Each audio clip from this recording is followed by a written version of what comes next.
When everything else quits working and the traps and the jerk baits and the swim baits and all that stuff comes to an end, that's where the blade bait really shines. Hooked up on the blade.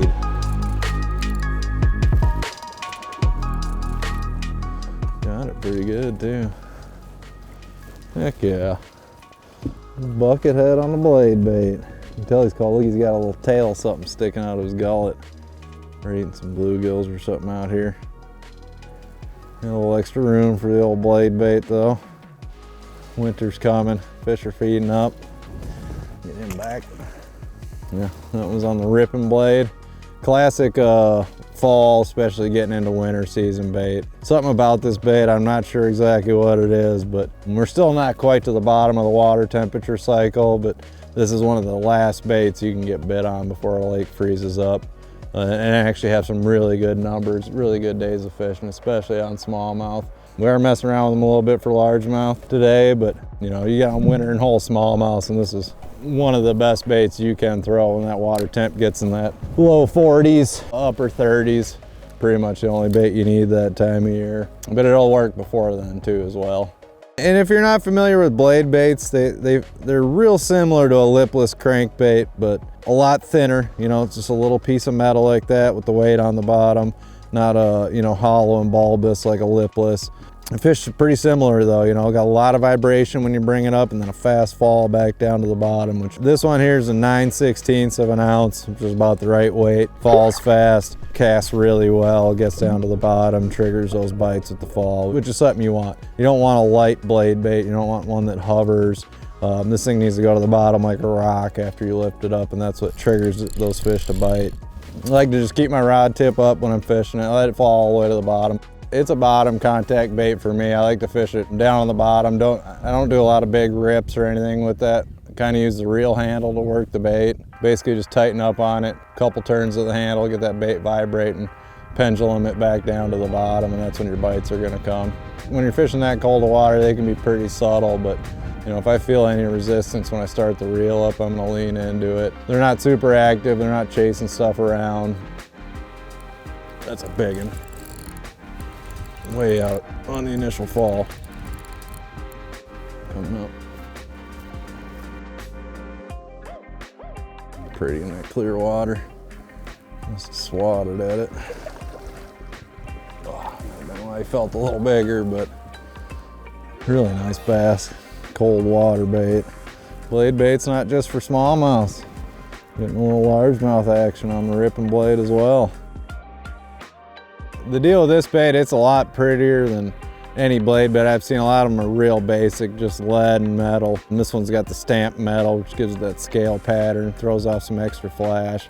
Really nice eye, which I really like on there. Heavy, casts a mile, falls fast, which is what you want.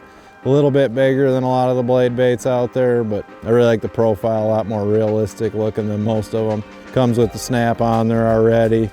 2 nice size hooks, that's another thing. A lot of them come with little tiny hooks. He's got plenty big BMCs ready to go out of the package. It does have 3 different attachment holes. I go with the middle one. The vibration definitely changes a little bit going forward or backwards. I think the middle's kind of the sweet spot. I definitely, if the sun's out and the water's fairly clear, I like these colors. They got some chrome or gold. They got some flash to them. And then if you get in, you know, some river scenarios or some darker color water, these glows and whites and even clown colors do really well in off-color water, or if it's really cloudy, you know, just one of those dark, gloomy fall days. Yeah, that's another thing with the glow color. Really thought of as, you know, kind of a walleye color or something like that, real popular in the walleye lines, but that is a sneaky killer on smallmouth where there's a little bit of color in the water, or like I say, on a real dark, heavy overcast day. That was a good bite. Get a wad of them there. These fish are deep and they're a pretty good ways away from the boat. I can make a super long cast, be right down in the middle of them with something that they're gonna bite. Just keeping the school fired up and going, you know. Long cast and straight to the bottom. 1 or 2 hops and boom, locked up on it. And look how he ate it too. Look at that. Got her sideways back in there. You can tell he thought it was a real deal shad there. Yeah, definitely an overlooked bait. Rippin Blade for largemouth. You know, historically a smallmouth bait, but definitely works well on deep schools of largemouth as well.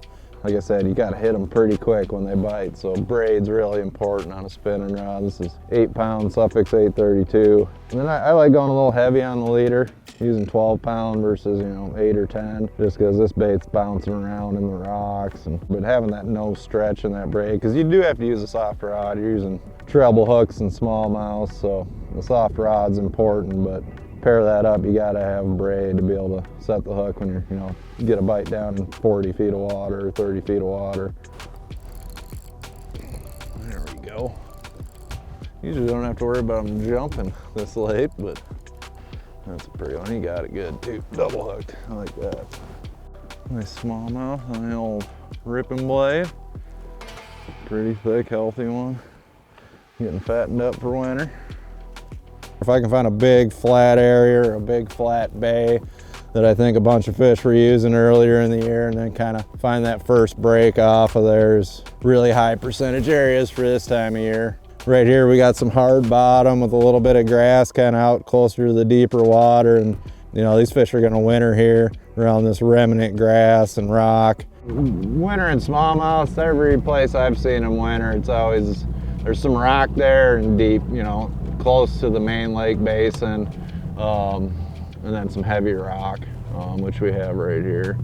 But finding them in the winter is the hardest deal. They're going to be super schooled up, and they're going to be in a really little spot. And having a bait that allows me to cover water is really something special this time of year, because any other bait you'd have to throw to get a few bites on, you'd have to fish so slow. When the traps and the jerk baits and the swim baits and all that stuff comes to an end, that's where the blade bait really shines. Really, really good way to get out and still catch some fish, when everyone else is hanging everything up, going hunting and getting out of the woods. You can come out on the lake, have it all to yourself, and have some really phenomenal days fishing late in the year with a Rippin Blade.